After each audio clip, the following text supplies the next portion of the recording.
Here we go. Hi, everyone. I am Al Ingalls. I am the creator of the Pressure-Free Method, an on-the-go stress management method, and I am the host of today's event. We're going to be recording this event in each segment so that my speakers will have this recording, and so that everyone who's signed in to receive the recordings can have it in chunks instead of one huge 10:4 video, which I have done before and had to put all the times of everyone. So let's keep it simple for everyone. And it's such an honor for me to connect to these colleagues of mine all over the world. Jessica's coming in from Zurich today. Most of the people today are from the States, but every time I do one of these conferences, I meet new people. I expand whom I'm connected to with colleagues, and I learn so much along with you. So I'm so glad that you're here. For those of you live, it's thrilling to have you here live. I know that's a challenge sometimes. And for those of you receiving the recording, I'm so glad that you signed in for it. We're really in for a treat. And our first speaker today is Ryan Mayer. Ryan refers to himself as the ADHD coach.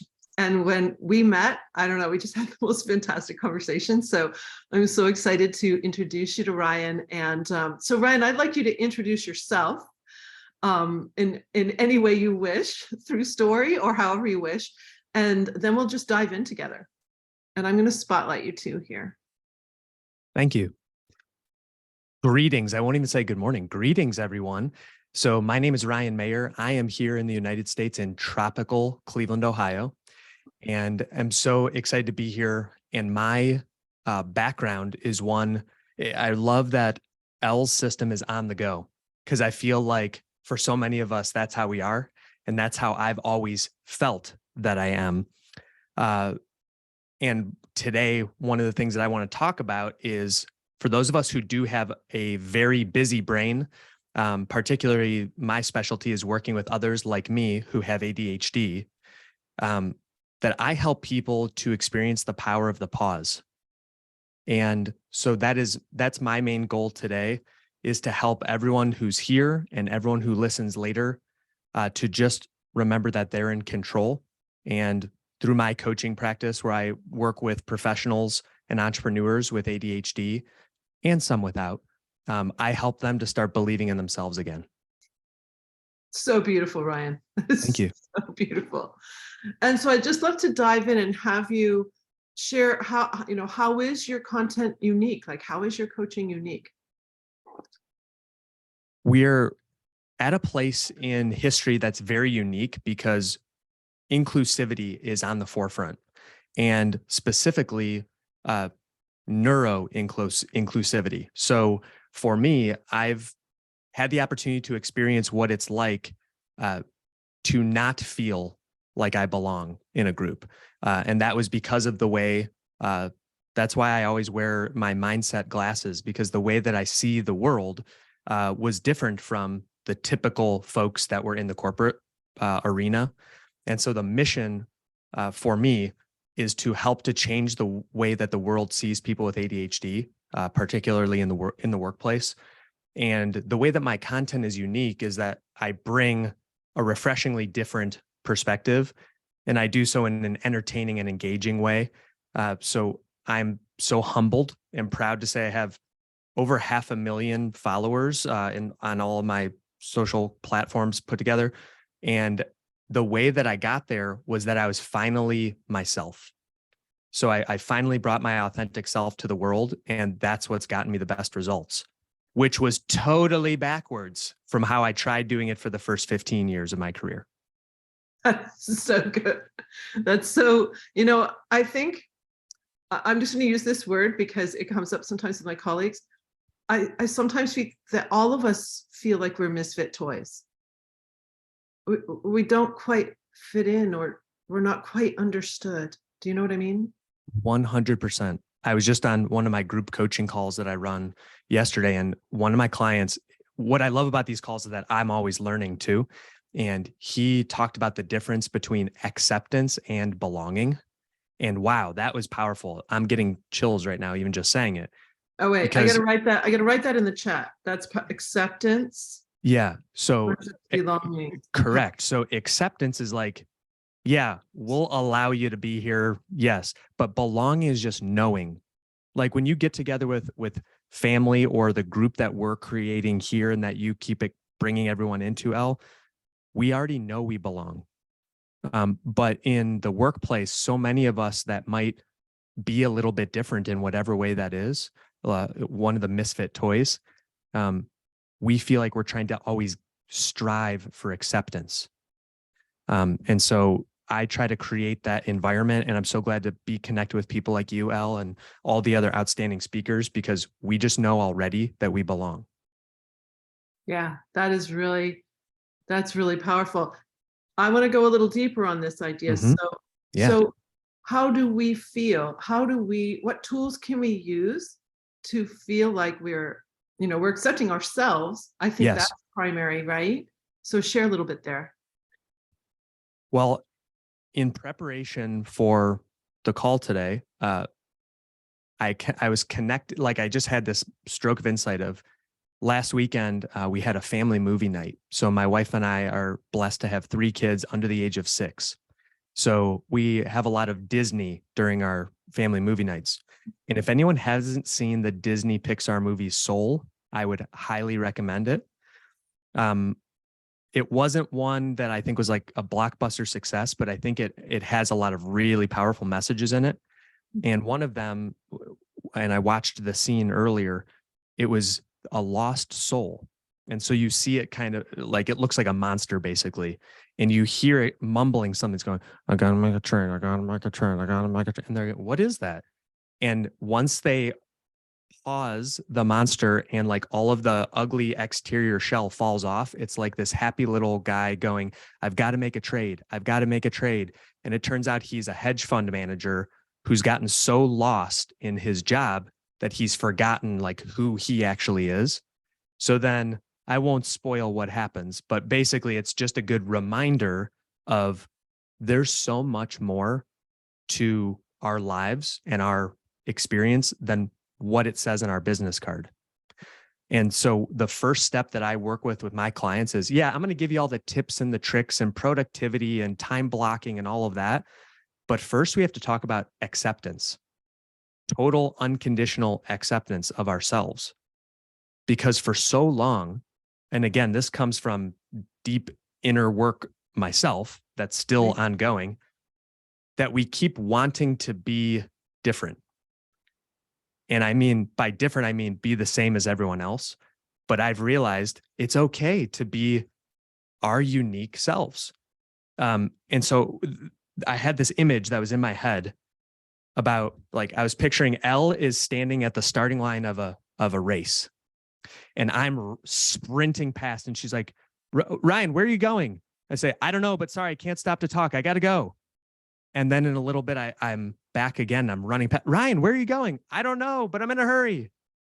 But then when you zoom out and see it from a higher level, you realize Ryan is just running on a track, and he does the same thing over and over again, expecting a different result. And it's not until Elle goes, Ryan, can you just pause for a second? I go, what? Yeah, what? What do you want? It's like, why are you running? And like, where are you going? And then I had that realization of, oh, I actually don't know where I'm trying to go. And for so long, Al, this is like the main point that I wanted people to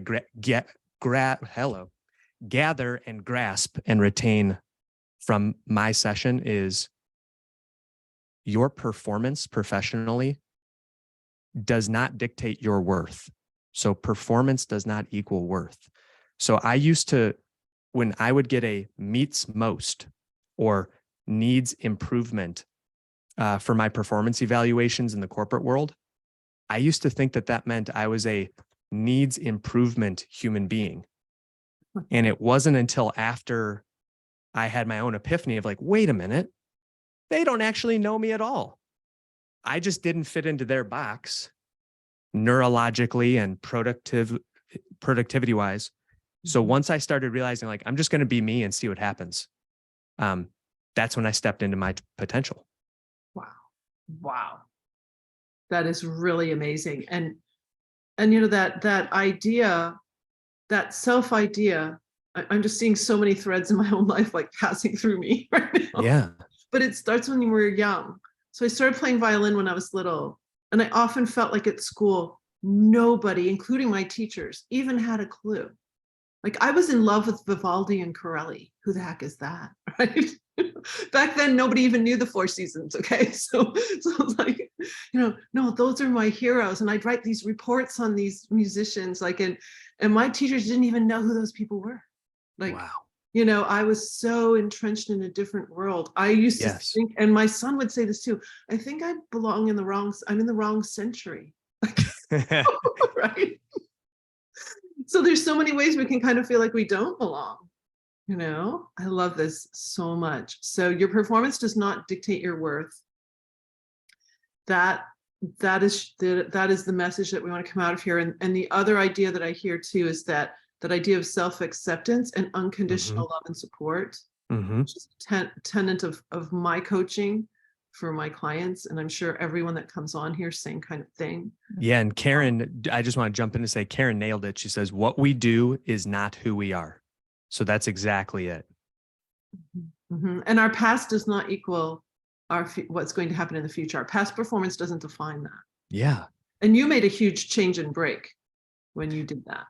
Yeah. And it really was a wake-up call for me that if I don't like the game that I've been put in, and it was a game I wasn't really built to win, why not just create a new game with my own rules? Which I think, Elle, you're a great example of that. You're marching to the tune of your own violin. Right. That's a good one. That's really cool. Yeah. I'm thinking back, I've done a lot of these conferences, held a lot of them. And there's a through line too of something else you brought up, which is that we can get so immersed in our jobs. Yes. That we lose touch with who we are. Enrique Costa Gonzalez brings that forward in his interview with me. My last interview, that was kind of a through line too. So I'd love for you to speak on that a little bit. Yeah, and it's interesting because that scene that I referenced from the Disney movie Soul is that exact thing. Like it's a big, ugly, scary looking monster because it's this shell on the outside of the person's soul. And that's how I felt. And what was interesting was, even though my family and friends were noticing, so there's such a glorification, I think, in today's culture around the grind, like putting in more time and wearing it as a badge of honor of how much we're, content we're putting out or things that we're doing, when really it's the little moments in life. Like, do we work to live or do we live to work? And it wasn't until there was a lot of red flags that my family's like, Ryan, hey, like you are not happy and you're not being very much yourself right now. So it wasn't until I reconnected with my true self. And I think, so what can the audience take away is just think about what is it that really brings you joy and how can you have more of that on the day to day?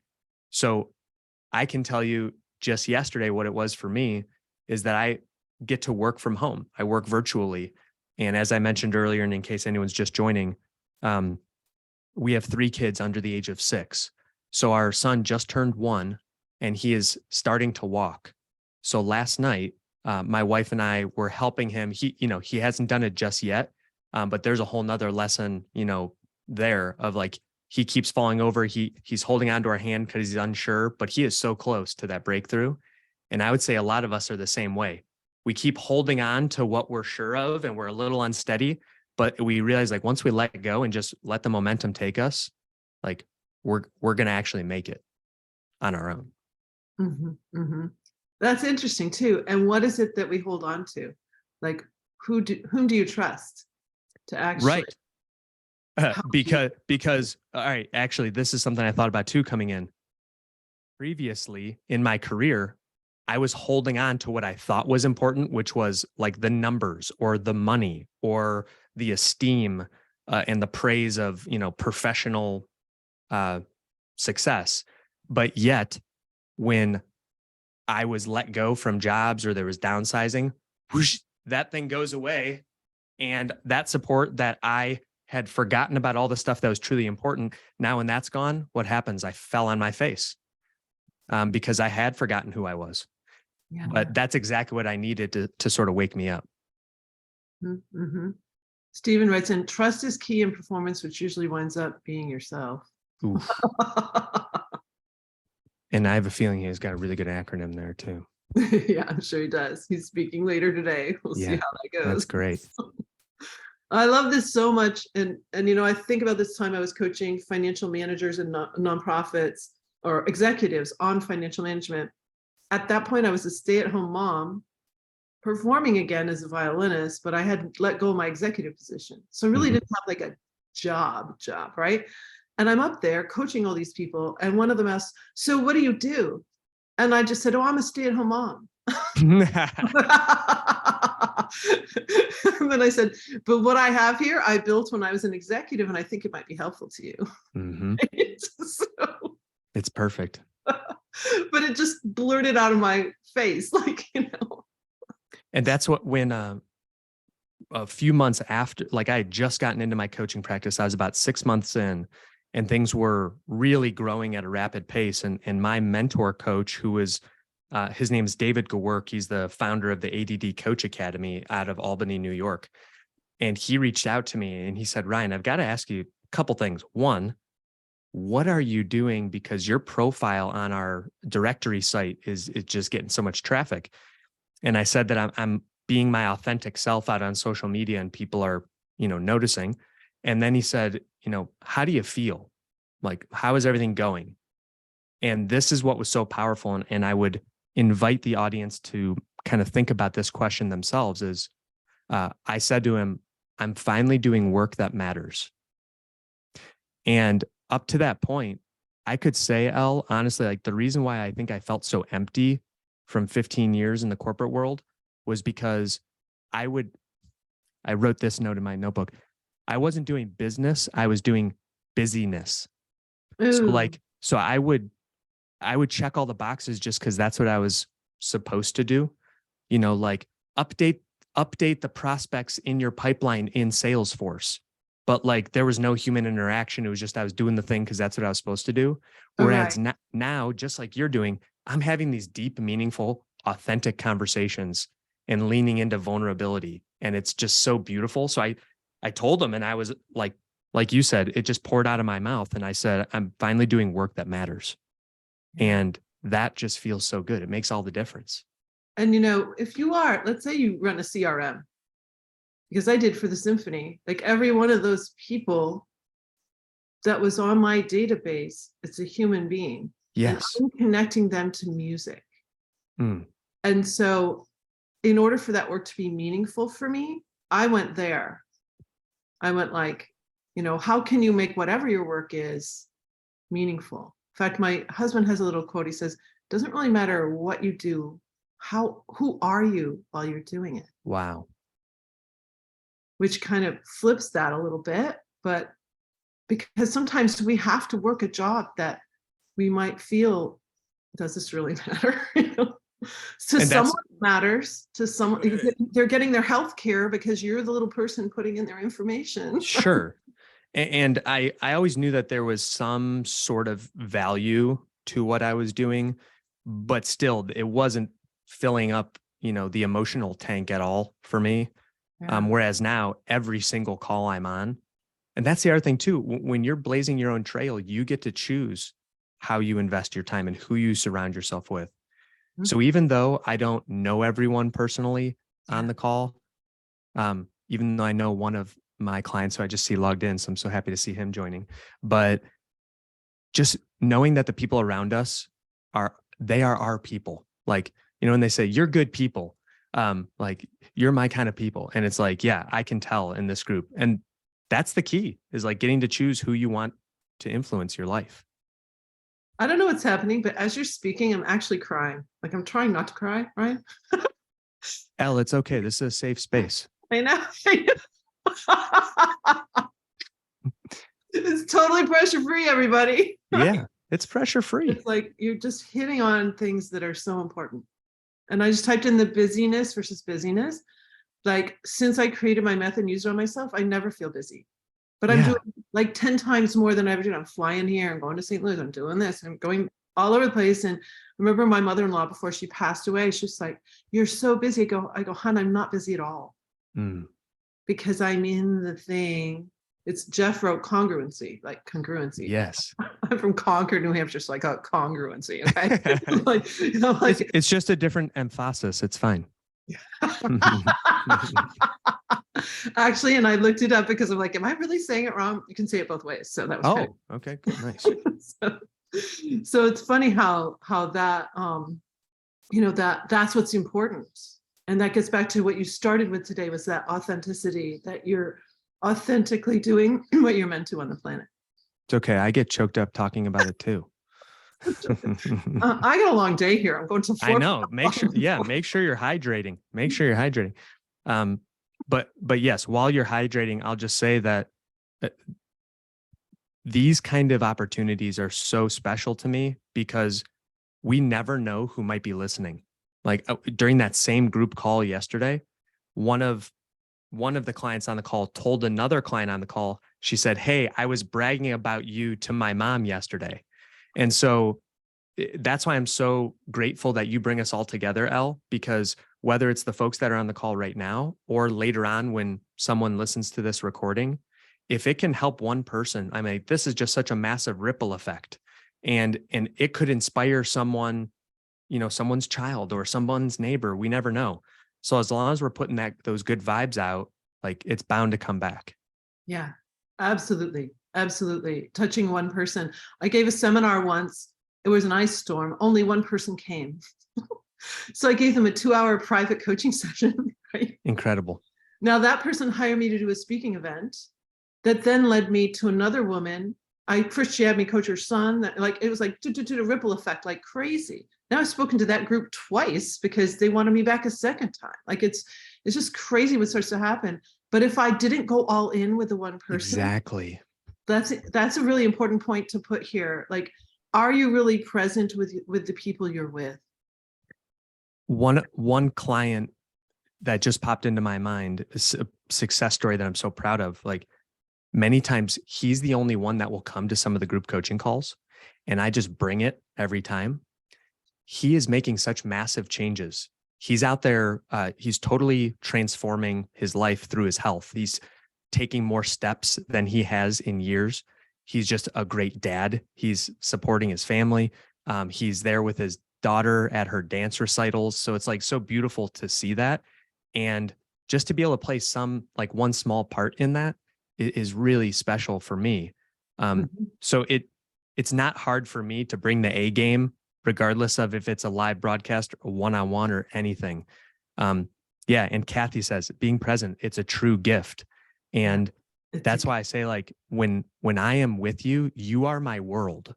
Like, and for those of us who are performance coaches, just helping people to understand that the presence is a gift. Like, think of how scattered we normally are, to get back to the beginning of what I said, the power of the pause. Like, just stopping to think for a minute is like, who are you really? And do you enjoy what you do? Is there something different you want to be doing with your life? And if it wouldn't been for that company helping me out the door, I may have not been here, because I don't give up that easily. So I'm so glad that destiny has brought me here to the No Pressure Summit. I just made up the name. I know it's not pressure free. It's so good. That idea that, I go back to The Sound of Music, the first movie I was ever taken to at age 5, with my little gloves and my little hat and my mother. Yes. Back in the 60s. And when a door closes, a window opens, Mm-hmm. So doors close on us a lot. And especially if you're a high achiever, it can be really painful. Mm-hmm. I remember I was at one point in my business, I thought, oh my God, I'm not making it. I'm going to have to get a job. All right. So I applied for this thing. I'm on the short list. I'm in the interview, but they Googled me. I'm all over the internet. So they're never going to hire me. And it was a big wake up call for me. Like, I can't ever have a job again. I've created something too big to ever go back. And that was actually such a blessing. Like, it was a beautiful little Bach festival that I could have done in my sleep, as an executive. But it was like, no, I'm not supposed to do that anymore. So it's like, okay. And I just gotta say, we have great people in here because I'm loving the chat. Karen saying, I never do anything I don't enjoy. Yeah, Stephen, divine by design. Perfect. Yeah. Kathy book, divine intervention. But I love that. I want to we're going to close out in the last few minutes here. That idea of bringing the A game, that gets back, like, is the A game our authenticity? Oh, whoa. Just popped in my head. A game authenticity. Yeah. No. With no fear, with no fear judgment. When I was first starting out, putting content out on social media, I really had to get over that fear of what other people thought. And it's so funny. I keep referencing this call yesterday. But a different client said, because she was speaking up in response to one of the other clients who was on, and she said, this might sound harsh, but the way other people think about, or what other people think about you is none of your business. Yeah, I've heard that. So it's like, in other words, like, you're not going to change it anyway. Just be your authentic self and let things go where they're going to go. Oh, it's so true. I was really afraid to put myself out there too on camera. And like, I do get weirdos sometimes, like, that's okay. Sure. Yeah. It's just part of the deal.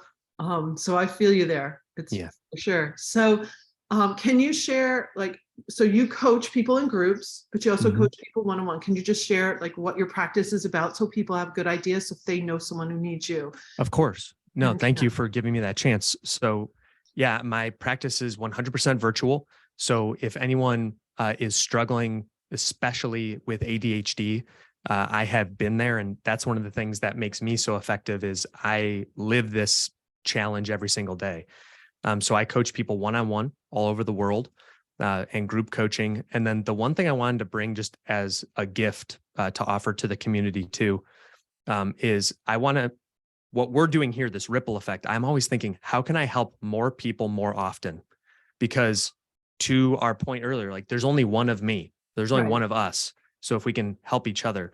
So I decided to create, I've not seen anything else like it out there, but it's a text message based course that's called How to Find Work That Works for Your ADHD.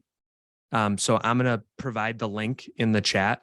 Perfect. And a discount. It's a 10-day course that comes right to your phone. So it's got no passwords, no username to remember and forget.